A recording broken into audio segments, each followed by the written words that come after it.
jamais 203. C'est peut-être ce que s'est dit Maxime Berton en candidatant pour participer aux 12 coups de midi.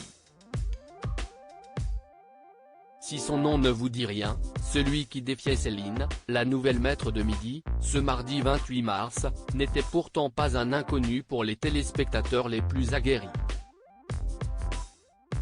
Le trentenaire avait déjà fait ses preuves face à un autre animateur bien connu de TF1, Denis Brognard. Télé Loisirs rappelle que Maxime Berton était en effet au casting de Koh-Lanta, la guerre des chefs, diffusé au printemps 2019. CIST une aventure de dingue, a-t-il résumé quand Jean-Luc Reichmann a souhaité en savoir plus sur sa participation au jeu d'aventure. CIST une promesse que je m'étais faite quand j'étais tout petit, quand je serai grand, je serai aventurier. Donc, j'en ai fait mon métier, mais aussi, de vivre au moins 30 jours sur une île déserte, a alors expliqué celui qui a tenu parole puisqu'il a été éliminé, par ses camarades, au 34e jour d'aventure. Se démarquant par son côté stratège et ses nombreuses victoires lors des épreuves individuelles, l'Isérois de 35 ans a même eu droit à une seconde chance puisqu'il a ensuite été rappelé par la production pour faire partie des 20 aventuriers emblématiques figurant au casting de Koh-Lanta, la légende, qui célébrait les 20 ans du programme.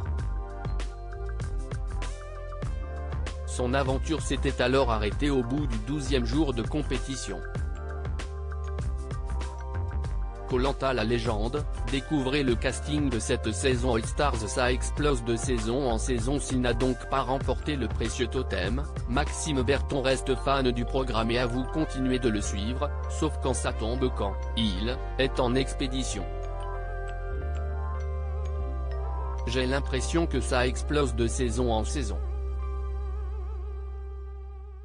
CIST un jeu d'aventure et de stratégie, s'est d'ailleurs réjoui ce fin stratège sur le plateau des 12 coups de midi. Ne pouvant cette fois compter que sur ses connaissances et sa logique, le candidat d'un jour n'est pas parvenu à défaire l'actuel maître de midi qui a su répondre à la question posée lors de leur duel. Les aventuriers de la tribu réunifiée ont décidé de vous éliminer et leur sentence est irrévocable, a alors déclaré la voix off en guise de clin d'œil. Article écrit en collaboration avec 6 médias. Crédit photo, capture d'écran TF1.